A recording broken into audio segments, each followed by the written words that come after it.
AI policy is really essential because at a basic level, we're really struggling with students. We've gone back to traditional ways of conducting exams. I can no longer ask my students to go write an essay and think about something and bring it to the class. I have to do an in class exam. I have to ask them to prepare, think.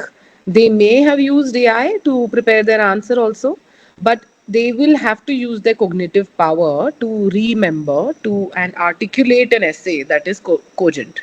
So, an AI policy is definitely needed for us to tackle with the, how do we deal with plagiarism? How do we deal with, independent intellectual thinking? That would be very helpful. I think IISM, one institute in India has recently come up with an AI policy. Journal publications, journals are coming up with AI policies. So that definitely, I think, is essential. One may even think of keeping it outside of the classroom, but it's really not practical anymore to say that one has to keep it outside of our lives. It's like saying don't use Google now, right? It's unimaginable. So in that frame, yes, I think AI policy is essential.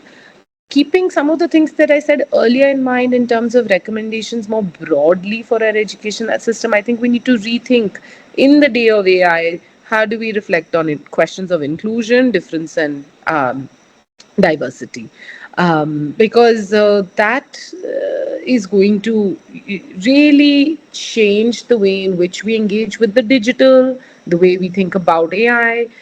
If we don't think of these three aspects, I think we will not be able to solve our world's problems. We can deny them as much as we want. We can pretend that we don't have any numbers on it because we don't want to collect the data, but the reality exists of our country, right? So we work with a AI policy for about 3, 4 years now, and the way we kind of look at it is we have three stages. So we let our students decide what degree of AI they want to use with their assessments, and we give them something called an AI checklist where they can kind of tick off options, and then we grade accordingly with regards to that. So even with our research, we classify it on three levels. So for both assessments and research.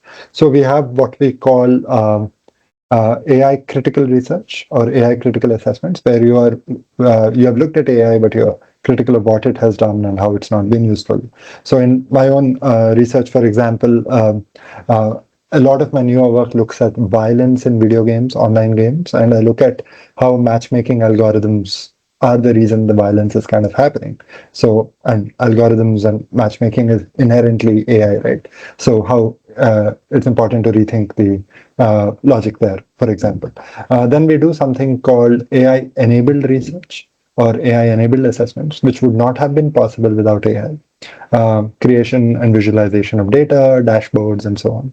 And then the third one, what we call AI augmented, where we get AI, we are using AI to kind of maintain structures or databases and stuff. And if we are tagging data, we are getting AI to identify similar tags and group them together and so on. At no point, again, we are looking at what we would say AI integrated research thing, right?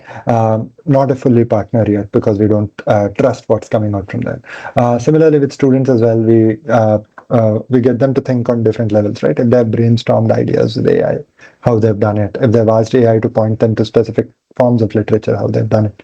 If they've got AI to shape their argument for them, what is it they've done? But then there is an added caveat. What have they done differently from there? We request them to document that a little bit, right? How it's kind of worked. So what Anandini was saying, it will become very much like Google, right? But there's an element of agency that goes there, right? With Google, you can still pick and choose what links you want. Yes, we are bound by what Google throws up, correct? But at least you have the choice. With AI, it's more hegemonic in that sense that you can't pick. It's curating information for you. And you have to really, really know what you want for AI to give you something. And that's the thing I think we need to teach our students more, right? That's one side of it.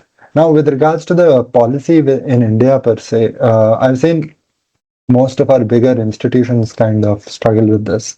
Going back to exams seems like a very, very viable option.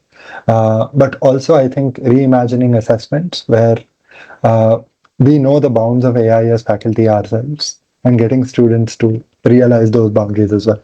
So at Hyderabad, just last month, I had conducted that an open book exam as part of the final course, where I told students, go crazy, bring your phones, bring computers, bring everything, right? Just do the exam, right?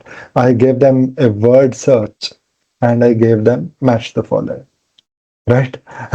That's all I gave them, right? And they did everything they could. They ran the word search through image analysis, ran it through AI models to identify every word in it, but then the words wouldn't match the hint, wouldn't match the number of letters. Correct. And which is very funny because all the words I actually picked from the very slides I gave them in the class. All the slides are on Google Drive, and not one of the 27 people who gave the exam thought to open the Google Drive folder and just look at the slides.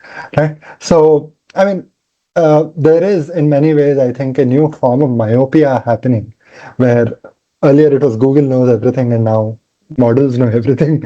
And I think we need to challenge that. So our policy needs to know that. It needs to push the boundaries of these things and let people know that, hey, this is what AI can do and what it is good at.